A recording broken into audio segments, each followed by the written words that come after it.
ಶಿವಲಿಂಗೇಗೌಡ ವಿರುದ್ಧ ಆಕ್ರೋಶ ವ್ಯಕ್ತಪಡಿಸಿದ ಮಾಜಿ ಪ್ರಧಾನಿ ಶ್ರೀಯುತ H D. Devegowda SC ST JDS ಕಾರ್ಯಕರ್ತರ ಸಭೆಯಲ್ಲಿ ಆಕ್ರೋಶ ವ್ಯಕ್ತಪಡಿಸಿದ ಸಂದರ್ಭ ಹಾಸನ ಅರಸೀಕೆರೆ ಶಾಸಕ ಕೆ.ಎಂ. ಶಿವಲಿಂಗೇಗೌಡ ಅವರ ವಿರುದ್ಧ ಗುಡುಗಿದ ಗೌಡರು, ನಾನಿನ್ನು ಬದುಕಿದ್ದೇನೆ, ಮುಂದೆ ಅರಸೀಕೆರೆಯಲ್ಲಿ ಸಂತೋಷ್ ಎಂಎಲ್ಎ ಆಗುವುದನ್ನ ಕಣ್ಣಿಂದ ನೋಡುತ್ತೇನೆ, ನಾನೇ ಬರ್ತೇನೆ, ಅವರನ್ನು ಗೆಲ್ಲಿಸುತ್ತೇನೆ ಎಂದು ಅಬ್ಬರಿಸಿದರು.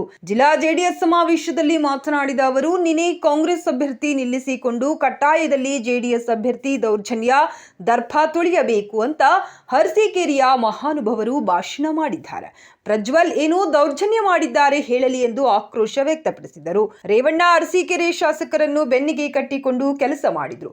ಈಗ ಹಾಸನದಲ್ಲಿ ನಡೆದ ಜಿಲ್ಲಾ ಜೆಡಿಎಸ್ ಎಸ್ಸಿ ಎಸ್ಟಿ ಸಮಾವೇಶದಲ್ಲಿ ಮಾಜಿ ಪ್ರಧಾನಿ ಎಚ್.ಡಿ. ದೇವೇಗೌಡರು ಅರಸೀಕೆರೆ ಜೆಡಿಎಸ್ ಮುಖಂಡ ಎನ್.ಆರ್. ಸಂತೋಷ್ ಅವರ ಕೈ ಹಿಡಿದಿದ್ದೇ ಶಾಸಕ ಶಿವಲಿಂಗೇಗೌಡರ ವಿರುದ್ಧ ಹೋರಾಟದ ಕಿಚ್ಚು ತುಂಬಿದರು.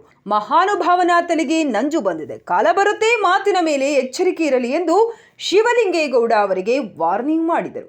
ಈಗ ಅರಸೀಕೆರೆಗೆ ಹೇಮಾವತಿ ಕುಡಿಯುವ ನೀರು ತಂದುಕೊಟ್ಟವರು ಯಾರು? ಸಾವಿರಾರು ಕೋಟಿ ವ್ಯಯಿಸಿರುವ ಎತ್ತಿನಹೊಳೆ ಯೋಜನೆ ನೀರು ಅರಸೀಕೆರೆಗೆ ಹೋಗಿದೆಯೇ? ಮಂತ್ರಿ ಮಾಡಲಾಗಿ ಎಂದು ಸಿದ್ದರಾಮಯ್ಯ ಅವರು ಕೆಎಚ್ಬಿ ಅಧ್ಯಕ್ಷನಾಗಿ ಮಾಡಿದ್ದಾರೆ. ಅವರಿಗೆ ಸರ್ಕಾರಿ ಕಾರಿನಲ್ಲಿ ಓಡಾಡುವ ಧಿಮಾಕು, ಗರ್ವದಿಂದ ಪ್ರಜ್ವಲ್ನ ಓಡಿಸಲೇಬೇಕು ಅಂತಿದ್ದಾರೆ.